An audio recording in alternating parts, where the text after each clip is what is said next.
Good evening, everybody. Welcome to our corporate services meeting, March 5th. We've just finished our presentations and moving on to the rest of our agenda. So staff reports, report from Public Works Manager regarding the Blue Box program taking effect. Moved by Corbett, seconded by Featherstone, that the Corporate Services Committee recommends the council to opt in and continue operating a Blue Box program on behalf of circular materials under the depot operations agreement. Do you want to touch on this a little bit? Yeah, I can explain it a bit more. So essentially, the government of Ontario has given us two options to either opt in, and there's two choices with that, either one as a depot or two give circular materials full operations over the depot itself. That being said, that would mean their staff, their vehicles, their everything. The other option is to opt in depot only agreement, whereas we still have staff currently working at the depot. They pay for the staff's time in the depot as well as haul the material and pay all the costs associated with that. The last choice is to opt out, which I don't believe is a good option for us. No, because then our depot would move to North Bay and we have no. And they still technically haven't said, it could be North Bay, it could be further. Right, I mean, and let's be clear, this Blue Box program is not clear at all. So it's very hard to muddle through what they're trying to say, but. Yeah, I've had several meetings with the CIF, the Continuing Improvement Fund, as well as circular materials, and they're kind of just looking for a ballpark and where kind of council's looking to go. They're hoping the deadline, I believe the end of March is what they're looking for, just a rough estimate on where you guys think you'd like to go with the recycling program. So that second option where they pay for the staffing and stuff, obviously we wouldn't get the kickbacks anymore on the actual recycling product. Correct. And how does that balance out between what we're doing now? So currently, it says here, according to their stuff, we're supposed to get 50% of net Blue Box operating costs through quarterly payments from the Stewardship Ontario. Currently, our last tally of that, we only got $14,000 back, which is approximately only 30% of our Blue Box costs, our overall cost. So this would be cheaper than paying staff. Well, yeah, so essentially our staff still work there. It's just they're gonna foot, and this is the Just thing. one of them, though, right? Yeah, this is the thing we don't know. We don't know how much they're willing to pay and how many staff members get. They haven't come to those terms. Yeah, so they're asking us to opt into stuff and all the terms aren't out there, like all the information's not really there. But I mean, this is the only decision we got is to opt in, right? Yeah. Yeah, it's the only choice. The only choice, Yeah. yes. Yeah. So, any other questions? All in favor? Very.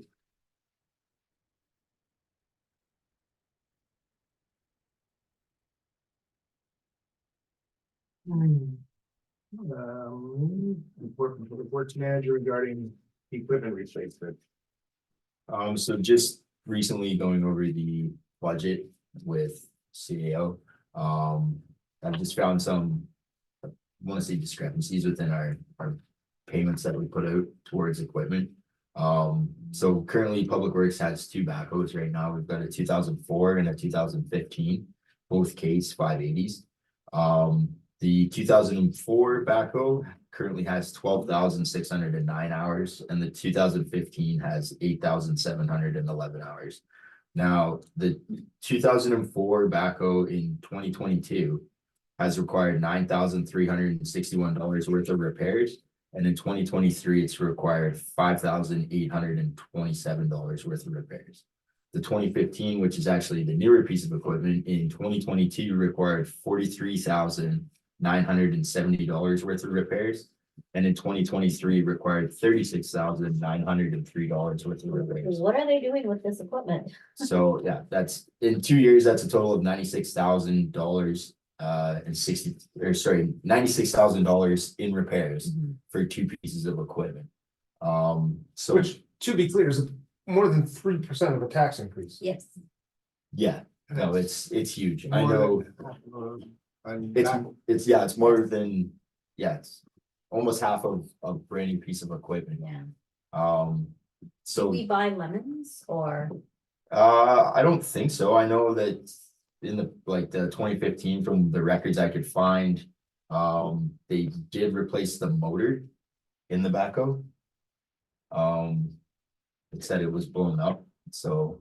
So I might be getting a little punchy because it's tired, but because it's late. Like, how much of this could last? See, I can't speak. So I'm not trying to be disrespectful, but how much of this comes down to operator error or use of the machine versus what Councilor Clark was saying, which is possible lemons? Because if it's a training issue, I would like to also invest in training to ensure that we don't buy a new backhoe or whatever we're gonna do, and then end up in the same position because the equipment's not being used appropriately. or maintain. I Or personally maintain. don't think it's a operator issue that all these have come from. Like, yes, a portion of that is operator issues, like over the last 6 months with the 2015. So you're looking at a year, 2023. You're about $6,000 worth of just staff time on repairs. That's staff time. That's not our contractor. That's not parts. So those are the soft costs, which aren't included in the 96,000. Correct, yeah. Wow, So, and that's only for one machine. yeah, So both the 2004 and the 2015, I just ran the numbers for 6 months. They're both around $2,000 to $3,000 is what we've put in the past in repairs. so you don't think it's user error, so what? Not all of it isn't. Like, if you you can run through. I brought these sheets for you guys to run through. I didn't print one off for everybody, but some of the stuff, like most of the stuff that since I've been here has been hoses, tires from the Wear and landfill. tear, is it wear and tear? That stuff is. Mhm. Some of it is, but like tires, that's all mostly from the Landfill. landfill pushing the piles and driving over the garbage and stuff. And that's stuff we have to do. Correct, Mhm. yeah, so I was more so, I was looking into pricing on new equipment and kind of seeing what they do with ours and stuff. So one of the companies I reached out to said that they were willing to take a trade-in on one or both pieces of equipment onto a new piece of equipment. That being said, the equipment cost isn't cheap. It's anywhere from $195,000 to $225,000 for a single piece of equipment. And how much, sorry, I could check, how much of the expenses that we've had over the last 2 years will continue because it's general maintenance, it's wear and tear. So if we were to factor it out of costs we can predict having operating versus other, like if we're gonna try and build a business case to do that, I mean, I want to build that in. Right. So like everything, I can give you guys all a copy of this after. It's just, most of this stuff is just tires, rad hoses. The biggest expense was that motor that they've purchased in the past. It's gotta be a lot to generate Over 96,000. 2 years. So your case motor costs $28,979. And then that's your motor. And then like it goes on, right? Hoses, batteries. filters. I mean, with a newer go ahead. Do we have access to other people's schematics, like other townships, how many hours they're using their equipment? How often they replace kind of similar issues? No, I haven't. Just reached so out that on like we this. have any sort of compromise to go with? But I would think, Yeah, we got and a new backhoe in 5 years, you're only gonna be servicing oil changes and there'd be very minimal cost to a new one. That's my whole idea behind this, is like being new within Public Works and just looking at the equipment we had and the jobs that I've had some of the operators go and do, like some ditching on Pine Lake and stuff. We attempted to finish that up. And I had more downtime with blown hoses than I did actually operating time until we got those fixed and were able to continue. So a motor was that the 2015? Yes, So should a motor go after 6? It shouldn't. no. No, it shouldn't. And like I said, I wasn't here, but just looking back on the records, So we have your experience with this, because this is what you deal with, right? Yep. So we do have one comparator. So you think it's a good idea? Well, I mean, we're just putting a ton of money into this, I mean, we'd have to, go back to the CAO is gonna be in the budget, I mean, but we're spending that kind of money on repairs, which would cover the cost of the monthly payment on a new one. it'd be It's no the cost different benefit than, analysis. what I've been told too, like when we rented a grader, we could have only bought half a grader with what we paid in renting a grader. Yeah, oh, yeah. Right. Oh, So absolutely. Go I ahead. was just, I just want to say, 2015, did we purchase that machine brand new? I believe so. Because that seems like a lot of money for it and not much, like those machines, like he's saying, $300,000 and we only got 8 years and we didn't even get 8 years. Cause like, here's $80,000 and a Right, lot. and I mean, you should get more years, especially a municipality should get more years out of that, and then, and I'm hoping the public works manager I'm keep a better eye on things. hoping with new training methods going in, equipment training, as well as maintenance, like vehicle maintenance sheets and like actual inspections and that sort of thing. That we can kind of start fresh and get a new piece of equipment into the department, but then there's no fault, like we're going to continue to take care of the machine, right? Like there's programs in place now that solidifies that into the operators' heads that this is your checklist, this needs done every day, right? When you're done with your equipment, it needs washed off. You need to grease your equipment every single day. Like we have checklists and stuff in place, and I will say that the staff have been good at following what's been in place so far. But yeah, no, I know it's a big cost. So we would get rid of both of these and have only one? No, Um, so I put a couple options into the report, my whole thing was either keep one. I'd like to keep the 2004 because it seems like it doesn't have as much problems. Ideally, I'd like to get a backhoe as well as an excavator, but after looking into quotes, I just don't think it's fiscally doable, like financially, it doesn't make sense. But were you looking at new, like, can we find something used, half decent? And that's the thing, right? Like I'm just kind of looking to see where you guys stand on this because I don't have any. Fairly sure I've heard the chair say that we're buying somebody else's problems. I don't want to quote them. Well, when I say used, I mean fairly new. Somebody's just upgrading. I'm not trying to throw a quote at you. Here we go. Yeah, no, I mean, Me personally, I hate looking at these numbers and I Sure. can't fathom why we put so much money over the last 2 years into 2 pieces of equipment if the problem keeps occurring, like. So which one do you recommend? Sorry. So, you have said what I was hoping I would hear. If we're not gonna look, I don't feel the need to look too far backwards to figure out if it was a maintenance issue or an operator issue. If what we have now moving forward is an appropriate plan to maintain these machines appropriately, that the investment that on behalf of taxpayers that they're gonna be making is maintained appropriately. Like, then I'm fine. And I get things happen and wear and tear happens. But we have a financial responsibility to the taxpayers to ensure that we are doing our best to get the longevity and the full life cycle out of this. And I am a bit befuddled as to why that doesn't seem to have happened in the past. But again, I don't feel the need to go too far backwards if we have a plan to go forward, so. What is your recommendation? I'll read it. Oh, Befuddled, it's the word. you did. Moved by Clark, second by Featherstone, that the Corporate Services Committee authorizes the Public Works Manager to seek quotes and trade-in values for the replacement of the 2004 and the 2015 backhoe for a new backhoe and excavator and report back to the committee. All in favor?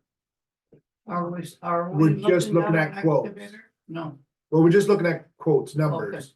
Essentially, what Dan's saying is, yeah, it's just a quote for now. Like my whole plan looking forward would be to, currently we spend $20,000 on brush it, right? Over a 5-year time span, we have that money back with one of our operators and a brush head on the excavator doing it ourselves in-house, right?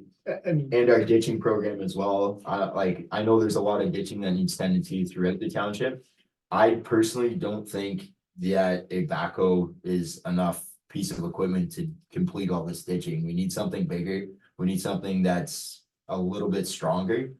And I think, personally, an excavator would be a great idea for that. Now, like Dan said, I'm currently just looking at quotes to see kind of what a ballpark is from equipment, whether it be new or used.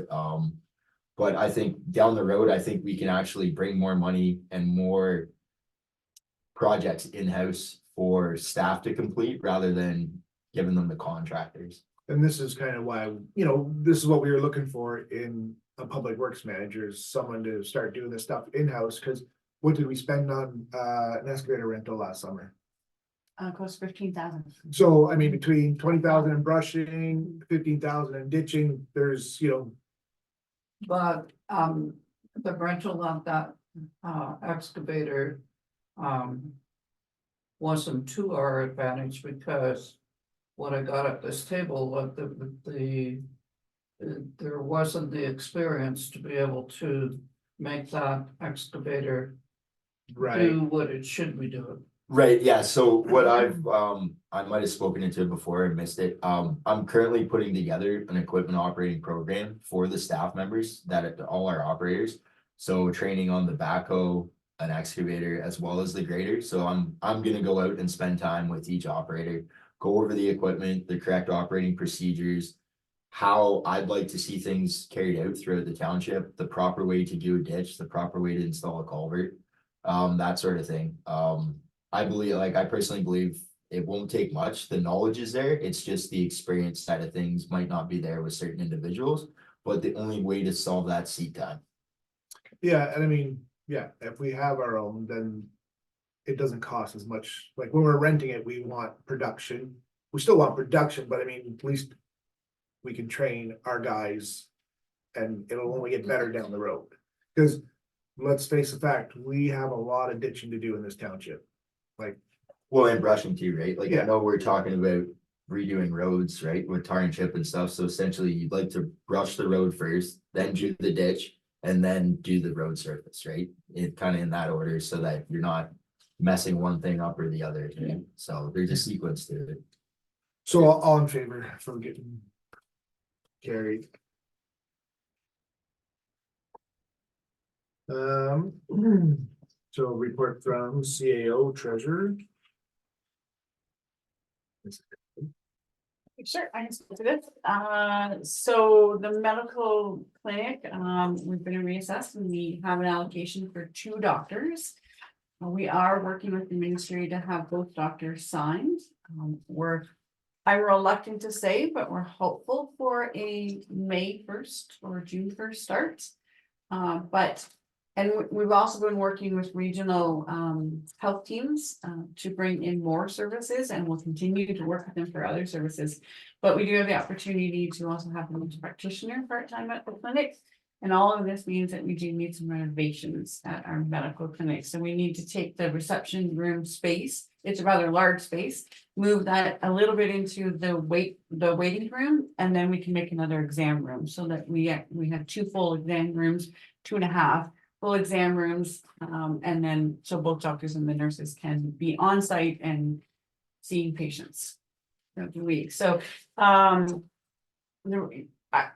we know to outfit the exam room, it will be roughly $8,000. That's the bed, the machines that you need to have. So that's $8,000. There may be funding to do half of that to for another agency to help us pay for that cost. But it's really the moving the walls and doing what we need to do that we expect that will be a fee. So All right. but it's So, a very short time frame to do. Any MOH funding for that? No. No. No. So, and I definitely put the question out to the Ministry of Health. I'm like, great, we have 2 doctors. Is there anything that comes with that? So I'm putting a budget together to submit into them to see, we get I believe it's 44% of the overhead of, an overhead cost for what the two doctors earn, we get 44% of that. And I'm looking at how that fits into that number. So not to put pressure, but fiscal year end's coming, and if there's gonna be money in the ministry, it's probably right now, so. Yes, yeah, I did put a question in, Yeah. and then that we need funding. We explored other options, like I remember discussing before about having a second doctor office, kind of by senior housing. Mhm. We also talked about maybe that the pharmacy was moving. So we also had an opportunity maybe for space there. Right, so the pharmacist is not moving for at least another year. And all of the medical staff would all like to be so close in the same building. Yes, Yeah. and if we do a future, I mean, because we're still working with the region to bring more services to the community. Then we can still, when the pharmacy does move, we still need that space, so we'll need a space for the mental health, for social worker, for the physio. So that can still, we can reconfigure still within the same space. All right, moved by Featherstone, second by Corbett, that the Corporation's Service Committee recommends to council to authorize the CAO treasurer to receive quotes for the necessary medical center renovations. All in favor? Carried.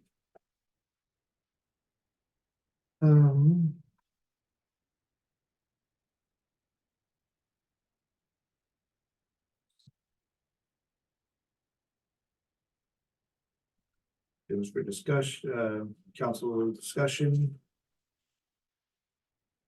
Receive and review the 2021 and 2023 landfill reports.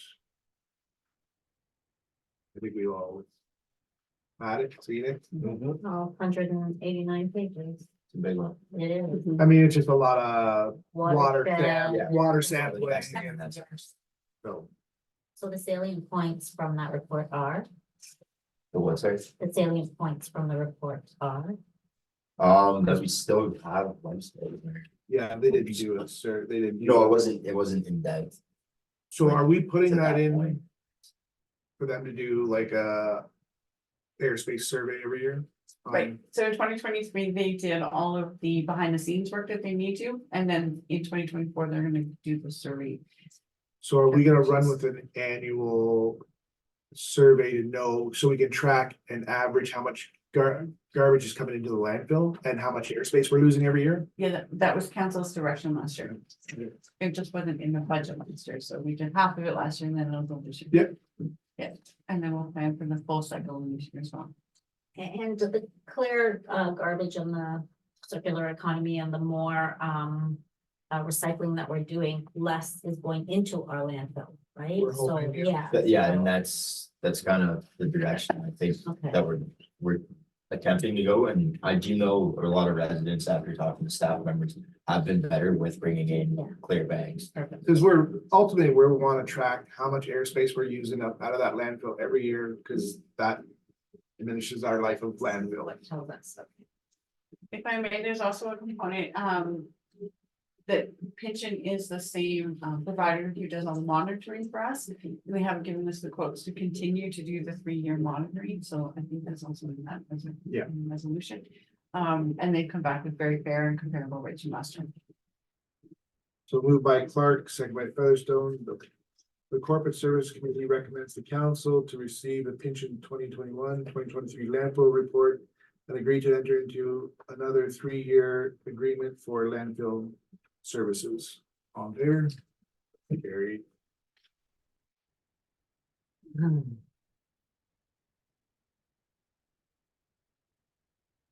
Receive and review roads need study. Everybody read that? Yeah, Any questions on that? Yeah, bad news. Yes, the one bridge needs to be done. yes. Yeah, Oh, that's on the bridge. Oh, Yeah. So. Jump the gun. Yes. essentially most of our roads need some work, as you guys know, so it's. Yes. And I mean, You yeah. don't have to be a roads expert to know that. Not to be a driver. So moved by Corbett, second by Featherstone, that the Corporate Services Committee recommends the council to receive the 2023 roads needs study. And further, that staff work with the consultant to include costs of 6 inches raised in gravel roads. All in favor? Carried.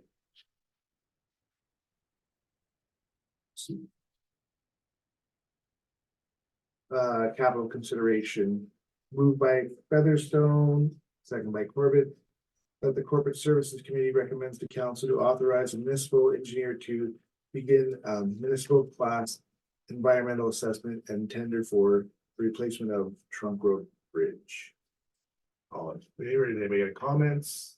It needs to All be in favor? done, yeah. Carried. The whole bridge. Yeah, it's old. I hope the ministry starts actually flowing money again soon. Don't know. I don't know how to do it on our own. Yeah. The ministry is. Could you just put a big culvert in there? Yeah, essentially what I'd like to look into is a box culvert rather than a bridge. We just have to get the engineer to sign off on it. I have been talking to Antoine from East Ferris, who during our bridge and culvert study that's due this year is going to have another engineered study done to see if that's a route that we can take. Yeah, it's a good idea, a box culvert with some wing walls, cause it's not a huge wide creek, but it has some water flow to it. Yeah. So, I vote for the wing walls. perfect. Use some dialectic creeks in there. Moved by Clark, second by Corbett, that the Corporate Services Committee recommends to council to authorize the municipal engineer to assess the work with the staff to tender the rehabilitation of the following roads. And, And There's a list. which roads would we like to look at?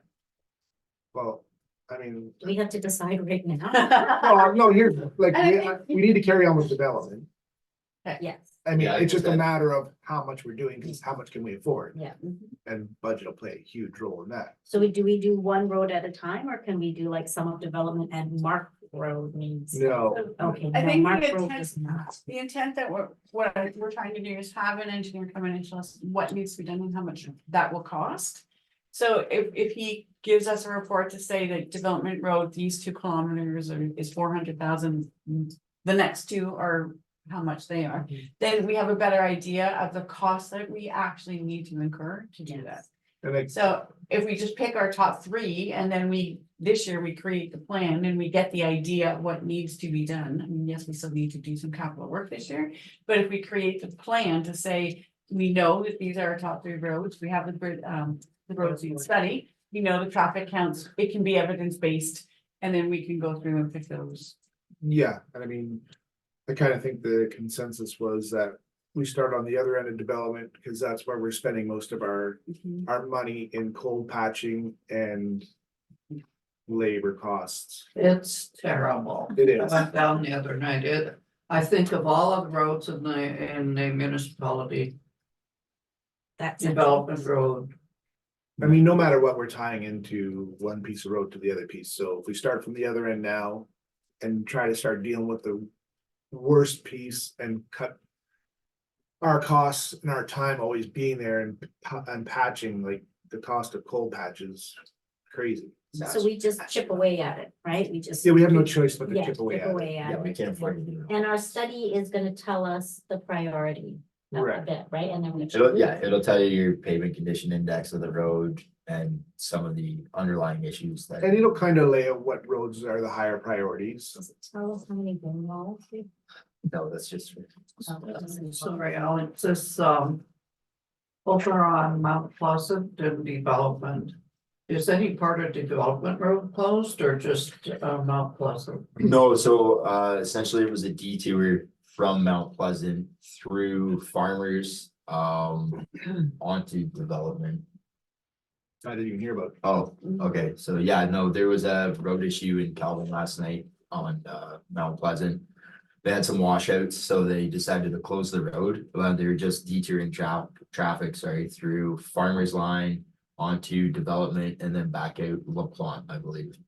And who closed it, Calvin? Yes, Yeah. yeah, Calvin Township closed it, so our staff just put up the detour signs to kind of direct their residents back around, so. And you worked with them, with Calvin, right, to. Yeah, I worked in cooperation with them last night to kind of That's come great. come Yeah. to terms on what we should do, so. Are you have any recommendations for roads? I mean, we all know development is like, is there anything else you got on the hit list so far? I know it's been winter. There's, yeah, I mean, like, we've got our problem areas, I mean. One of the big ones I'm hearing about right now is currently Greenwood. As well as Pine Lake, the section before the bridge there. Yes. I know that section's very bad, it's just the material that was put down in the past is gonna have to either be mixed with gravel and. Ripped up, Mixed up. or, But we can't do any, you won't be able to do anything with that until like, till half loads are off. no, exactly. The roads are too wet. Right now, there's way too much saturation within the roads, so Yeah. there's. And so people should drive according to the road. Yeah, you right? gotta drive to the road, and I mean, this winter has been Oh, like yes, odd, crazy, right? I mean, crazy. the thaw, cold, I mean, you're gonna get potholes. And staff have been out, like they have been doing spot grading, they have been filling in washouts, that sort of thing, it's just. And most importantly, they've been doing inspections, so they're actually driving around and looking for problem areas so that you can note them, right? So. that's Yeah, good. like after yesterday with the traffic coming through, they went this morning, we had other plans, but we went up there and fixed a couple of the washouts in the corners and stuff to try and.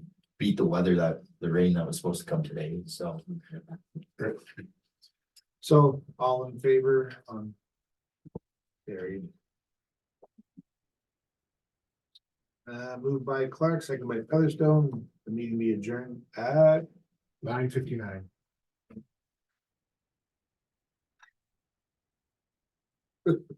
All in favor? Please, please. Yeah. No one's gonna argue that one, right? We just be 15. They're there at 6, which means I work here more than I work at